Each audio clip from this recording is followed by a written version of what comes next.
Welcome back to Real Phonies, where we take a love for movies and television and combine it with very little knowledge about movies and television. I'm your host, Christian. Join me are my co-hosts, Joseph. Yellow. And Jehu. Cacao! Here to talk about the real America's pastime, football, more specifically, football movies. Correct. Football, easily the most watched sport. I mean, the Super Bowl was last night or 4 nights ago for when this airs. The Go Chiefs Kingdom, I guess. They put a whooping on the San Francisco 49ers. Mostly in the fourth quarter. And 102 million people watched it. That's a lot of people. It is a lot of people. And Hollywood has decided to capitalize on the fact that people love football, and they've made a lot of movies about it. That's absolutely correct. Not all of them great. That's true. You know, we've talked about doing a sports movie episode for a long time, and Joseph, you suggested doing a football-specific one.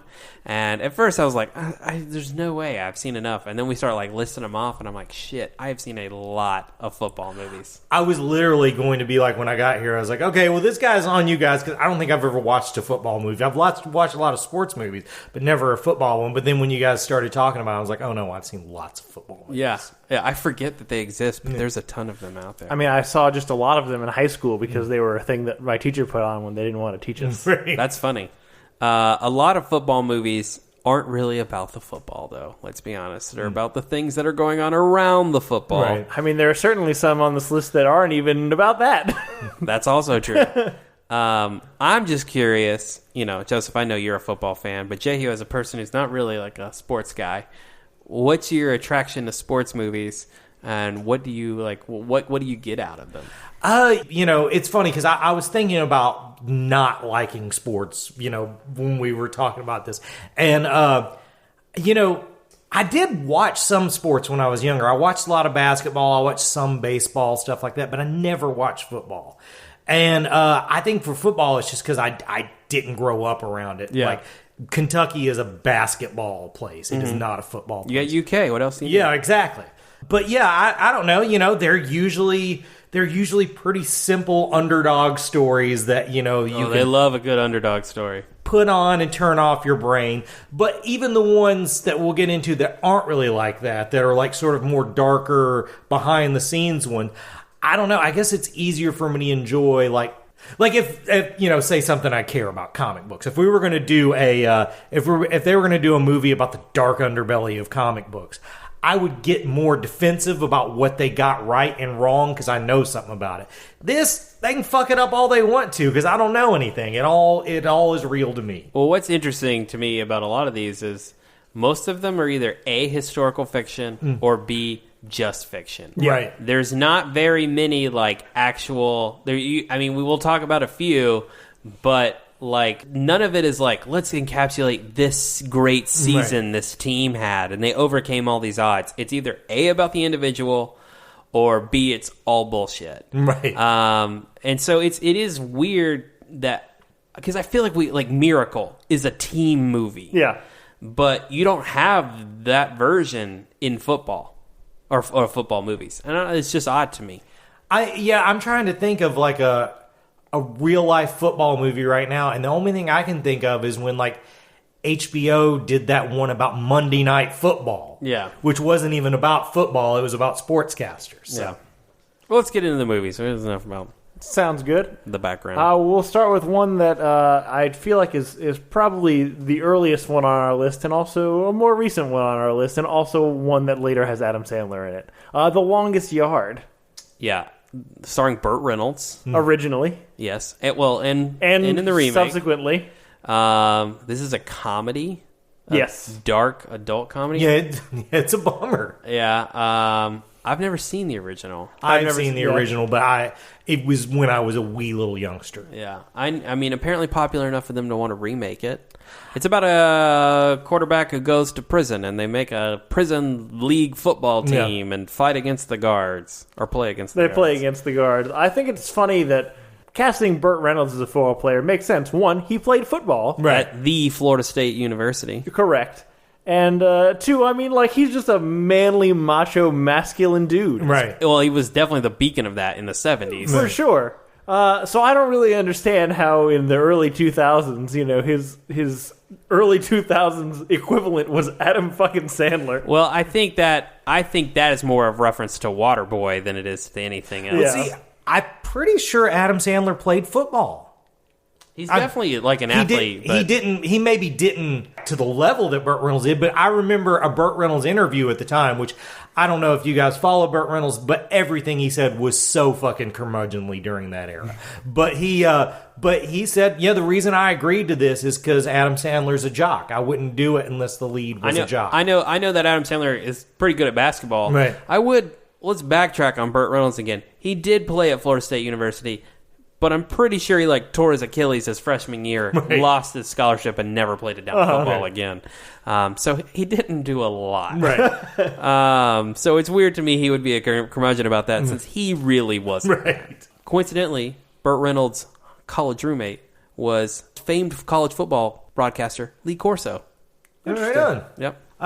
I don't see it on this list, but I also can't see. But one that kind of has a similar vibe, I would count MASH as a football movie. Ooh, interesting. Because, the main point of the plot is getting to that point where there's the football game and stuff. So, I like that movie a lot. I like that movie a whole lot. And you're right. I don't really count it like that, but that is like the central thing in the movie is them trying to get to that point. I mean, I know it's also other things. Yeah, it's really more about the Vietnam War than anything. But, even though it wasn't set in Vietnam. Yeah. I didn't really fully mean to get started on comedies, but let's just keep going on it. You mentioned another Adam Sandler vehicle that he's probably more famous for is The Waterboy. Waterboy. Yeah, I don't remember how successful Longest Yard was when it came out, but Waterboy. I think The Longest Yard made money. It did, but I saw it in theaters, but man, Waterboy was popular. Waterboy was a phenomenon. It reminds me a lot of like a Will Ferrell movie before there were Will Ferrell movies. That's fair. In that, it takes a topic we all like, it makes fun of that thing, and just gives us a million quotable lines. And God, that movie is hilarious. It's still pretty good. It's about I don't know what the character's name. Bobby Boucher. That's just damn right. Bobby Boucher, who is he's in school and he can't control his temper. Yeah. He gets really angry. I think he goes to a community college, and he sacks a teacher, and they find out that this guy could be a defensive end, and ends up changing the football team, all while dealing with his very protective mother, who thinks everything is the devil. This is also, I think it was the last Adam Sandler movie before the spell got broken. Like, Adam Sandler still continued to make a lot of money after this, but this is the last one before people realized, oh, these are shitty movies. Yeah. Because Little Nicky was the next one after this, and everybody was like, oh, Little Nicky sucks. Yeah, Little Nicky definitely put the brakes on it. I have an attachment to Little Nicky because that makes a ton of sense. Because I saw it when I was 12 years old, and I think that was the appropriate age for it. I don't think Little Nicky's worse than any of the other ones. Sure. I just think it was the first time people realized. We had the realization. Yeah. I love The Waterboy. I definitely, if you made me choose between that or The Longest Yard, I'm taking it. The other one, I don't care if I'll never watch it again. Yeah, Chris Rock is in it. Chris Rock is in it, and Chris Rock's fun in it. Mostly to spoiler die in it. Yeah. Terry Crews is in it, and he's obsessed with McDonald's. Yeah. And I quote that dude's bits a lot. One of the other good comedies that doesn't have Adam Sandler in it. We'll debate whether it's good or not. I really loved it when I first saw it, and then I saw it again like 2 years ago, and I feel like it's a bit of a product of its time. The Replacements with Keanu Reeves and Gene Hackman and a bunch of other famous people. It's great. It was great in 1998 or whatever, and it is great today. I hate this movie, but I've never watched it. I hate it exclusively for this reason. One of my favorite bands is a band called The Replacements, and it's ruined the Google search results for them forever. It's always the first thing that comes up. That's reasonable. Man, what has dated about this movie? I'm curious. Semi-true story, The Replacements. Right, playing off the NFL strike of whatever year that was. It's about a ragtag team of failed players and just people that get off the street to play on an NFL roster, play for the NFL. Professional football. I think Keanu Reeves' whole thing is he was a great quarterback who choked under pressure. Yep. I can't remember. Was Gene Hackman the coach before before the strike happened, or did he get also? Ooh, it was just a player strike, I think. So I think. Yeah, I think the coach is the same. Yeah. I think it's a player strike, It's got which we're facing today. Until we get a new CBA. Yeah, so. we got Orlando Jones, I think. Yes. Who's famously a goddamn nut job in real life. Man. And Reese Ifans as the European kicker. Yeah, who just cannot stop smoking. Yeah, he's so great. He's really good at it. John Favreau's in this movie. He plays like a really angry fullback. That's right. It's not bad. Yeah. When I think about it, it's not bad. Is this the last Gene Hackman movie? Like before he retired? I don't know. I can't remember if it's this or Mooseport. It's one of them. Yeah. Because he did, Royal Tenenbaums, and then he was like, oh, now I'll do comedy, because he'd been very resistant doing comedy. And then he did like these two, and then he was like done. Yeah. I love this movie. It's great. I think Mooseport was later than this. Okay. This reeks of late 90s. Yo, it's super 1998. Yeah, for sure.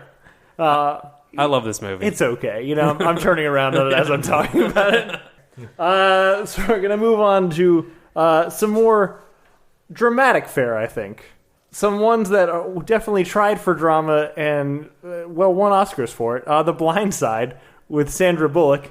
Is it a football movie? I would think it is. Yeah, I mean, there's not a ton of football in it. There's a lot of a white woman taking advantage of a poor black boy in it. I would say, Michael Orr hates this movie. Yeah. Who the movie is about. I don't know if the real story is as racist as the movie portrays it, but I think the Hollywood version ain't great. Right. Did he like the book? I don't know. I don't know his affiliation on the book. I know after the movie, there was a lot of popularity that he did not want. Because I've never read the book personally, but authors I really respect. One of them says it's his favorite book. So I don't know. I was going to bring this one up because it's 2020 and girls can like football movies too. And Sarah, when I told her we're doing football movies, she was like, "Well, that sucks." And she was like, "Bring up The Blind Side." So because she loves The Blind Side? She liked it. She likes Sandra Bullock. I do think Sandra Bullock is great in this movie. Is it because she's so good at being a white mother that she gets a young, poor black boy into the NFL? Are you asking if Sarah's so good That's at being correct, a mother? yeah. Sarah's definitely not good at being a mother. Okay. It's not a skill she's tried. I just wanted to know what is her affiliation. We could perhaps get a cat into the NFL. Yeah. The real issue for anyone curious that this movie presents and that the NCAA actually investigated is that did they find this young boy who has talent and then coerce him to go to their alma mater so that they could be successful. Right. That's the issue with a lot of it. That hasn't been proven, but also Michael Orr no longer plays in the NFL. He wasn't a very good talent. I mean, he stuck around for longer than average. Yeah, played for the Baltimore Ravens and the Panthers, I think, for a year or two. And this movie followed him into every locker room he ever stepped into. So another sad true story. I don't know if that's a sad true story. I guess he got to fulfill his dream, just got to made fun of about it. But a real sad story is We Are Marshall. About a plane crash that killed the entire football team. Yeah, they all weren't on it, if I remember correctly. And head football coach, all the team, and so the Marshall community decided they were going to put another one together, and they hired Matthew McConaughey. And this is a pretty good movie. I mean, young Anthony Mackie, I believe, is in it. Jack from Lost is in it. And probably is one great movie role. Yeah. This is a pretty good movie. I've only watched it a couple of times. Little personal history. I did my first stint in the life working in a movie theater in University Mall. Yeah. That went away. Had another job that I fucking hated. So then they opened up a dollar theater in that same thing, and I made an incredibly emotional and stupid decision to go work at that dollar theater. Once I got there, I realized this fucking sucks. These people are shady. I don't want to do this. But instead of quitting immediately, I just kind of hung around and watched movies all the time. I did very little managing. I just would go in and watch movies. So I watched this movie a lot because it came out that year. So, and I I have a fondness for it, and I'm assuming another one that's going to be on this list just because of how many times I watched it. I don't know if it's good, but I have a personal attachment. I think this movie's better than Transformers. Yeah. It is better than Transformers. I haven't gone back and revisited it, but I remember really enjoying it. It's too sad for a sports movie. It's pretty sad. I say that leading myself into what I think is the saddest of the football movies, Friday Night Lights. Yeah, Friday. Which based on the novel, and then there's a spin-off TV show that's much more popular than the movie, I think. But I've never watched the movie, but I've watched the show. I hear the show's great. The show is really good. Yeah, it's one of those shows that it kind of gets a little derailed by the writer's strike. Yeah, but not to the degree like, say, Heroes did, where it ruined it and shit like that. But this movie's got a young Garrett Hedlund. Yep. Before someone made the mistake of trying to turn him into a star, and it's got the main character from the main white guy from Tokyo Drift, who turns out is terrible in everything else, but is pretty good in this movie. Right. Yeah. Isn't Tim McGraw in this movie? Ooh. I think Tim McGraw is in this movie. I'm racist against all country stars because they are just the same person. Actually, I think he's Garrett Hedlund's dad. He's the bald guy. Yeah, okay, it's Tim McGraw before his wife made him get fake hair. Yeah. Which is a real thing that happened. Yeah, I remember liking this movie. Again, a movie I haven't gone back and revisited, but I remember everyone's story in it is sad. Yes. It was one of those movies I remember watching because I was like missing football, and I was like, oh, this will be like something to remind me of why I like this sport, and it was not. It was just a real sad story about a sad town in Texas full of a bunch of sad people. Yeah. I think that Peter Berg directed this, who is if Michael Bay was the everything's a dollar version of Tony Scott, then like fucking Peter Berg is the Dollar General version of Michael Bay. You know, it's funny.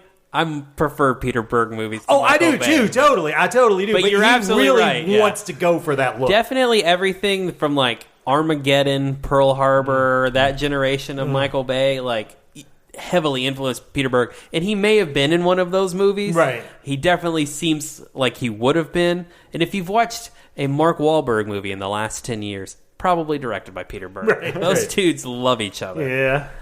But there are some similar threads all between that and this movie. But that said, I think this is probably the actual best movie that's on this list. Ooh, disagree. Okay, well, we will keep going to it. Well, I'm assuming since we just brought up Mark Wahlberg, we might as well bring up Invincible. Okay, let's do it. I was about to say we're going to transition to what most people expect from a sports movie, which is a nice feel-good story. And where for rags to riches, underdog, whatever. Too bad Ian's not here because it's about an Eagles player. He hates the fuck out of this movie. He does. Yeah, he does. The best thing about this movie, and also I should say, this is the other one that came out during my dollar theater run. So I've watched this around 6 million times, but I don't have a fondness for it. The only great thing about this is there's a really awesome It's Always Sunny in Philadelphia episode based on it. When I watched this movie the first time, I thought, this movie really wants to be Rocky.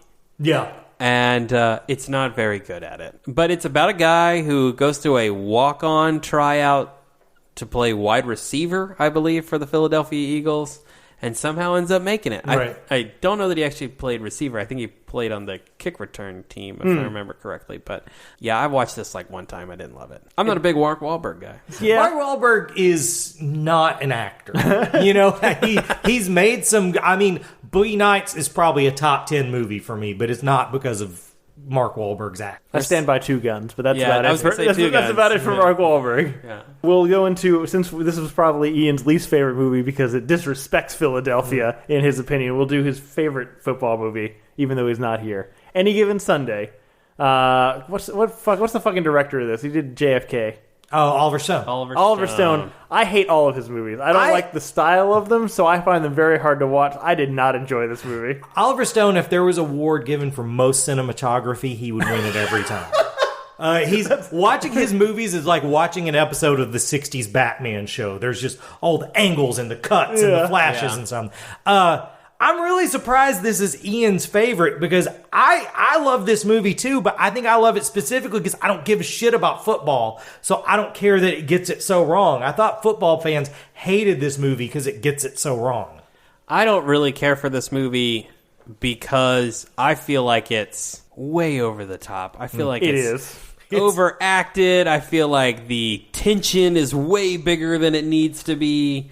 And again, to y'all's point, it's way too Oliver Stoney. Having said that, I've watched it a few times, and I will say it's okay. the plot of the very first bit of the movie is very close to what happened to the Patriots in the 2015 season, where the aging, almost retired veteran is out for the game, and then the inexperienced backup comes out and immediately gets injured. And the young black third stringer who is not expecting to come in and play quarterback comes in and has to save the team. Which is it Jamie Foxx in this movie? I think, yes, it is Jamie Foxx. 100%. And Dennis Quaid is the aging quarterback. But we had a very similar thing happen to us. Well, I don't know if you guys remember much, but there was a lot of drama behind the scene on this movie. Is there? And apparently Jamie Foxx came on and he was going for it as being that guy in real life, and him and LL Cool J butted heads. I think they got into a fist fight on set and shit. So I was interested in this movie when it came out just because of that shit. But yeah, as far as the overacting, definitely everybody looked at Al Pacino and was like, hey, let's just all do that. Yeah, that's Al Pacino, Al is Pacino, going oh my God. hard. I do think actually Jamie Foxx is really great in this movie. Yeah. But I think Jamie Foxx is really great in almost everything. I think this is the point where you were like, oh shit, that guy's an actor. 'Cause I think this was before Ray, right? Oh, yeah. Yeah, so at this point, it's like, oh shit, this isn't just that guy with the kind of weird mouth from Living Single. Or which one was Living Single, the sitcom he was on? I know he's on In Living Color. I don't remember. I knew he did a movie called Booty Call that I love, but is not good. Anyways. But yeah, I like this movie a lot. I'll definitely say better than Transformers. I'm going to say this movie is better than Transformers, but I'm not in a rush to rewatch it. Yeah, I don't like any Oliver Stone movies, so this one's worse than Transformers for me. Also, we just decided to start rating them this way. We've been doing it off and on. Off, sure, whatever. And that brings us to probably two of the most famous football movies of all time. And I'm going to start with Rudy. Yeah, I've never seen this movie. You've never- Sean Astin I've in it? aggressively not watched this Oh my movie. God, guys! This is if Sean Astin had a claim to fame besides being a fucking hobbit, it's this movie. Fuck yeah! It's almost an unintentional spoof of the underdog story. Yeah. About, Sean Astin is Rudy, who just all he wants to do is play football, but he's not big enough, he's not smart enough, he's not fast enough, but he just has all the heart in the fucking world. Grit. He's got so much grit. And it's, the whole movie is just him trying real hard and people saying no to him. And eventually he just gets one little shot to play on the field and it turns into a big thing and he gets a fumble and runs into the end zone and it's magical. It's very ridiculous. It's very saccharine. Because in real life, all that heart would have got him paralyzed. Correct. You know? One thing I do remember about this movie, it's the film debut, I think, of Vince Vaughn and Jon Favreau. Wow. Oh, yeah. I think they play like background characters in or something. I might be wrong about that. I might be thinking about totally the wrong movie. But I think I'm right. This movie takes place at Notre Dame. Right? That's correct. Yeah, that's why I avoid it. I hate Notre Dame. It's a good movie to watch if you've never seen a sports movie before because it's like it is the archetype. Yeah, it created it. Correct. It's the birth of that. Sure. Yeah. But I think that'll bring us to what I think perfected this archetype and what is to me the unmatched football movie forever, unless something really incredible comes out. Remember the Titans. This is the best football movie. Absolutely. This movie is amazing. Denzel, in my opinion, Training Day is fantastic. This is his best movie, in my opinion. Every scene he's in, he's just like commanding. And he's both like serious and dramatic while also having this humor to him the whole time. He's fantastic. The plot's great. It's just so much fun.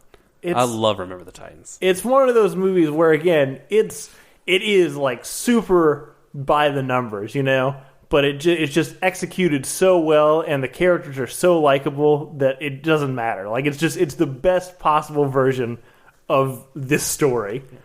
He's from California, y'all. Yeah. He's from California. When did this movie come out? I'm going to say 2002. I'm going to say 2001. Just to be an egg. Because I remember Price is Right me, bitch.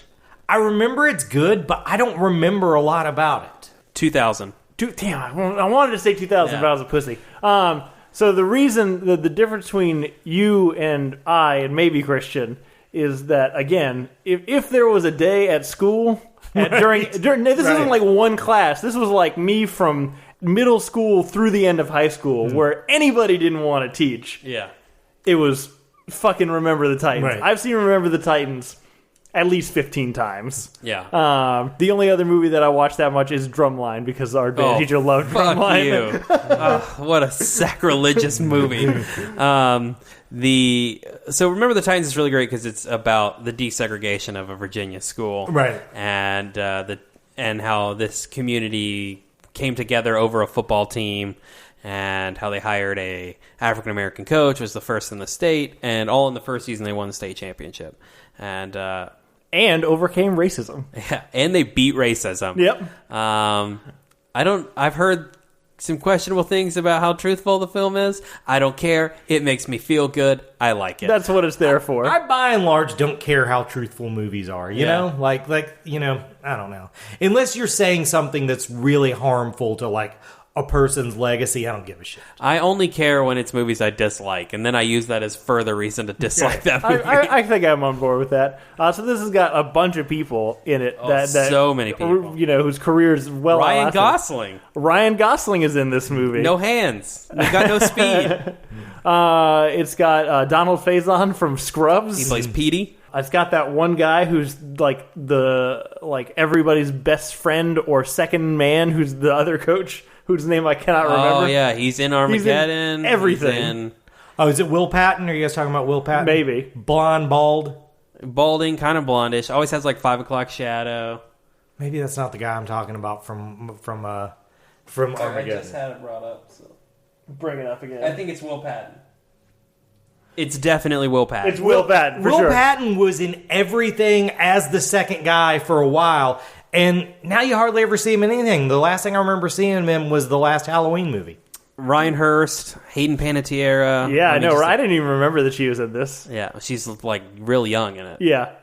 Wood Harris, who, I feel like Wood Harris should have gotten more off of this. Yeah. And not saying I like him in his small TV roles here and there, but I don't know. I think that guy deserved a shot. Yeah. No, I love this movie. And, notably, just because, I don't know, recent news events, Ethan Suplee is in this movie. What a transformation. Yeah, he was the big fat guy from every movie from like 1999 till 2007. Yeah. I'd go back to like 94 because he was the fat guy in Mallrats. That's right, he was. Now he's jacked. Who has recently lost a fuck ton of weight. 250 pounds. And yeah, he is crazy jacked. Good for that guy. I have not seen that. That's crazy. Dude, he looks like a Navy SEAL. He looks like he kicked He some looks like asses. he ate a Navy SEAL. Yeah. But yeah, love this movie. Way better than Transformers. And I believe that will probably top us off because it is. Remember the Titans is the pinnacle of football movies. Yeah. At us. I'll take you on. The reason I asked when it came out is because I was trying to figure out if maybe it was the influence of that time when I was working at that dollar theater. Because like every movie was a football movie at that time, and I've always tried to figure out what started that trend. But I guess it wasn't that. That would have been too far. Yeah, I mean, it was still really widely popular. I don't use that's what I'm interested in. My parents don't remember it being like popular when it came out. Not that they are super in tune with that, but I don't know if it was a box office success or if it was just one of those things where it just kind of bled into society once it really got released on VHS. Right. Yeah. Because I mean, it's a feel good movie that anyone can watch. Yeah, my extremely conservative mother-in-law loves this movie. I mean, of course she does. Yeah. Because at the end of it, they solve racism. Racism is over. Problem solved. Correct. Yeah. Is there any more? It's still a great movie. There's other things that Varsity Blues. Varsity Blues. Do you want to talk about Varsity Blues? It's funny, but I feel like Varsity Blues would have been a better movie if a horror movie broke out in the middle of it. it's very horror movie. It's like a horror movie cast. There's the Yeah. TNA, and it just seems like it would have been cool if somebody would have shown up and started killing people. They could have killed John Voight. That would have been fun. I'm surprised we haven't had a CW remake of this show yet. That's a real good point. It's so fucking CW. Yeah. You put one on here, and I'm just curious to hear your opinion. Jerry Maguire, football movie or not? Oh man, that's hard to say. I feel like if Any Given Sunday's a football movie, so is this, because it's really more about the behind the scenes. Yeah, it's about the agent than it is about, and it's a love story for the agent. Yeah, I don't know. I don't know if it counts. I mean, and don't get me wrong, I fucking hate Jerry Maguire, but I feel like it counts. I have a friend who does like public speaking, and he always uses a Jerry Maguire quote in like all of his speeches, and it's super annoying. Right? Super annoying. I mean, is it because he loves it or hates it? He just finds that there are really relatable moments in it, and that he's like, if I'm trying to explain a concept, I can use this bit from Jerry Maguire, and he's like, everyone's seen it, and to his defense, it does work. It just pisses me off when I hear it. We haven't had one in a while. I feel like it's been a hot minute. It has been a hot minute. There's 2 Rock football movies, and we didn't bring up either of them. That's true, because nobody's seen them. I saw the one about the kids in prison with Exhibit. The Gridiron Gang. Yeah. That came out that same football summer I'm talking about, where I worked at the Dollar I remember liking that movie. It's okay. That's a true story. And then there's that bizarre one where he's a football dad or something. Yep. The strange thing about that is The Rock lost weight to be in that movie. He was big as a fucking house, and he was like, oh, I want to be a movie star, so I think I need to thin down. And then he did, and then the first part he got was as a fucking football player. Yeah, I mean, football players don't have the mass that he does, and if they do, it's all fat. Right. I don't know that it's dying. I just don't feel like we've had one in a while, and I'm due for another one. I would enjoy another football movie. Oh, I would absolutely go see another good football movie. There may be one I'm forgetting, but I feel like the next football movie we get, Nips is going to hate. That's possible. Because if there's going to be a football movie made of anything that's happened recently, it's going to be about the Patriots cheating. Oh, that's probably true. Because I don't know anything about football, and I know that the Patriots are fucking cheaters. Who's the guy that made all the Will Ferrell movies and now makes serious movies? Made 100%. Is it Adam McKay? Okay, yeah. He's going to make one, 100%. Definitely making a Patriots cheating movie. But would it be? Because he can also kind of make it a dig at Trump. Yeah, there are so many options to choose from. I don't know. I don't feel like anyone's willing to take that head on. You might do an allegory. I will say, of all the sports, I feel like this one is the most mined. Mm-hmm. There are some great baseball movies, but like hockey, I feel like we may get in the generation of soccer movies. We kind of tapped into that in the early 2000s, but soccer's really growing in popularity in the United States. So, well, particularly now that foreign box office is such a fucking thing, Also famous for having a lot of behind-the-scenes drama, which is most of what the movies are. Yeah. So, yeah. But that's football movies. Tune in. We'll probably do another sports movie because I like sports movies. I do too. They're a lot of fun. What have we been watching, guys? I'll go first because all I watched was Next Generation. Okay. All right. I watched a lot of Next Generation, and it's great. Oh, I restarted Critical Role because I'm a fucking nerd, and I need something to listen to at work. And hundreds of hours you already listened to isn't enough. Yeah, for sure. How far did you get in Next Generation? Where you so I was actually a few episodes behind season 3. I am like 15 episodes into season 3. All right. Cool. So hopefully, I powered through a lot on Saturday, and then Sunday it was just all football shit. So I'll get back on the bandwagon. Man, it's funny. Sometimes I wonder why I talk about shit on here, because I know I'm talking about shit that probably no listener is interested in, and I don't even think you guys are interested in. But I'm going to go for this anyway. I like it. So continuing on, watching old soap operas on YouTube. A little bit of soap opera history here. Soap opera's biggest peak in popularity is very tied to disco. Everybody remembers that disco had that sort of tie-in with Staying Alive and how that became like a big cultural moment. But the most famous couple/storyline ever in soap operas was Luke and Laura, and they were very tied into disco. So I'm in one of the soaps I'm watching right now, Guiding Light. I'm in 1982. And Guiding Light, trying to catch that wave, introduced a disco as one of their sets that, one of the characters manages, and their, storylines happen in there. And they did it at almost the exact moment that disco was over. So they sort of did the best with it and turned it into a thing where like real musical acts would come on there and play. And most of it was about what you think. The guy who sang Key Largo shows up, and everybody says his name a lot in the episode, and then he plays his song at the end, and they act enthused. Wasn't really interested in that element of it. But I got to an episode where the fucking B-52s were on it. And it is so cocaine awesome. Like, it's just great. And you know how I'm not this person, but you know how like a lot of wrestling people, their favorite thing is to see behind the thing, see something that wasn't supposed to happen. I think what I loved about this episode is you could see these people who had been pretending to care about these other acts going ape shit for the B-52s because it was just super fun.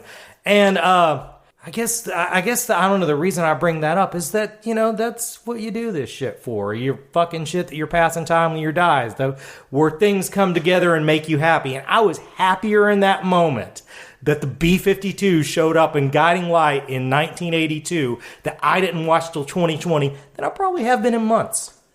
On that note, we'll go back to Next Generation. How many fucking famous people are just like in the background of that show? Oh shit, right? Just like, doing little cameos. Yeah, 30 years before they're famous. Yeah. Like, Picard will say something to him, he'll push two buttons, and you're like, oh shit, that was the guy who was like the general in all the Transformers movies. Right, yeah. Like, he was in one episode of Next Generation. Yeah, like the warden from fucking Shawshank Redemption is in it somewhere, Bob Kelso was in it. Bob Kelso. Yeah, totally. Bob Kelso is so much younger in that, yet still really old. He's still the old guy. Yeah, that's pretty wild. Yeah.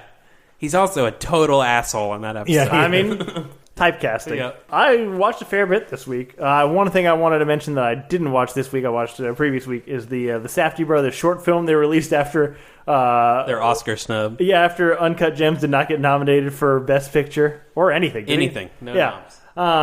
Which is Gold Man versus Silver Man, which also has Adam Sandler in it as like a street performer, the gold painted ones that pretend to be robot kind of things. And it's like a turf war. Yeah. One of the brothers plays the other guy. Correct. And it's I'm recognizing the trend over 3 movies is that in their movies everyone is an asshole, but also everyone is sad. and that's the movies. But it's fine. Yeah. I watched 1917 earlier this week, which I came in on pretty negative before I saw it, because I'm in my brain, I'm like, this is just Birdman, right? But with like a masculine tilt to it, right? Which I'm not saying it's not that, but it's also a goddamn technical marvel. Like, I can't knock it; it's fucking incredible. The scale of what they accomplished in this movie is really impressive. The one thing that did really bother me, the whole movie is about 2 soldiers who are in one trench encampment in World War I, who have to deliver a message to another trench encampment in a different place 9 miles away, right, to stop an attack that's going to be an ambush. And the whole movie is, told over 2 hours. And I don't believe this guy made it 9 miles. And like the amount that I saw him run and occasionally ride places, I don't think he made it 9 miles. Right. Personal opinion. But otherwise, it's pretty impressive. The performances are really great. It's pretty fun. There's just a bunch of British actor cameos of high-ranking British officials. It's a good movie. I can see how it got nominated for all the things it did. I am kind of sad that one of the main 2 guys from the movie did not get nominated, because he was particularly good. I think it's George McKay, something like that. Is that the one from Game of Thrones or the other? He's the other one. He was really excellent in it. And then the other thing I watched is I rounded out all 9 Best Picture nominees by watching Little Women. All right. And I am now officially better than you motherfuckers. You're not. You're just more pretentious. I'm better than you. Little Women, it's based on the novel. I think... Have you seen... No, Ian's seen it. Yeah, Ian saw it. It's good. I mean, Saoirse Ronan crushes it. Florence Pugh, who I didn't have a lot of experience with, also crushes it. What's her face? Emma Watson. Emma Watson's in it. Laura Dern is really good in it. Timothy Chalamet is really good in it. I will say, we talked about... What about Meryl Streep? Meryl Streep's great in everything. Yeah. We talked about... Also, what's his name? Is it Chris Cooper? Yeah, Chris Cooper. I love that guy. Yeah. Chris Cooper is the best actor. Nobody knows his name. Surprising that guy's not in a football movie. Yeah. Yeah. Oh, God. He's just made to play a shitty football coach, Yeah, for sure. We talked about the potential director snub for this. I'm okay with it, honestly. It was a well-made movie and well-acted movie, but there's nothing fancy about like the way that it was shot. to me. They do it like over 2 timelines, but the biggest problem is it's supposed to be 7 years apart, and none of those women look either 7 years older or younger in any of the shots. But yeah, it's good. It's better than Transformers. I think the acting noms are apt. They're appropriate. And then the final thing that I watched this week, which is maybe the last time I'll get to talk about it on this podcast, which is a real shame for me. The last 8 episodes of BoJack Horseman came out on Netflix, and I watched them. It's a show that I've been watching since it came out, I think, since the first season, about an anthropomorphic horse in a world of mixed humans and animals, who is also a washed-out 90s television sitcom star, who's just got personal and drug issues overall. It's a comedy. It's real wacky sometimes, but it's also just like crushingly sad and introspective other times. There was no way this story was going to have a happy ending. I don't think anybody would have thought so. But I just like bawled the last 2 episodes, and now there's a sad hole in my heart, both from the content and the fact that there's no more after this is over. And I'm real bummed out about it. But if you want some comedy with some sadness, or vice versa, it's genuinely my favorite show. I highly recommend it. Right on. But it's on Netflix, and you get 6 seasons if you've never started it, and it gets darker every season. Yeah, I tried it. I watched 1 season. I couldn't do it. I watched 1 season when I was having a real rough time and never went back to it. I might go back to it. I think you should. I think you particularly would enjoy it, but you should not be in too dark of a place when you watch it. Yeah. But I think that's it. Is that it? I believe that's it. All right, so this weekend on Sunday is the whatever year it is, Academy Awards. 91st? It was like a big year last year. Yeah, I don't remember. I don't know. We did our predictions and snubs and analysis a couple weeks ago, and next week we'll be breaking down the results and talking about all the shit that they did wrong. So join us next week for that. In the meantime, thank you guys for listening. Please like and subscribe and tell your friends about the podcast. If there's any other football movies that we missed, which certainly there are, you can tell us all about them at realphonies@gmail.com. You can also follow us on Facebook and Twitter at realphonies, and on Instagram at real_phonies. Thanks to Zach Evans for art and Brian Velasquez for our theme. We'll see you guys later. Peace.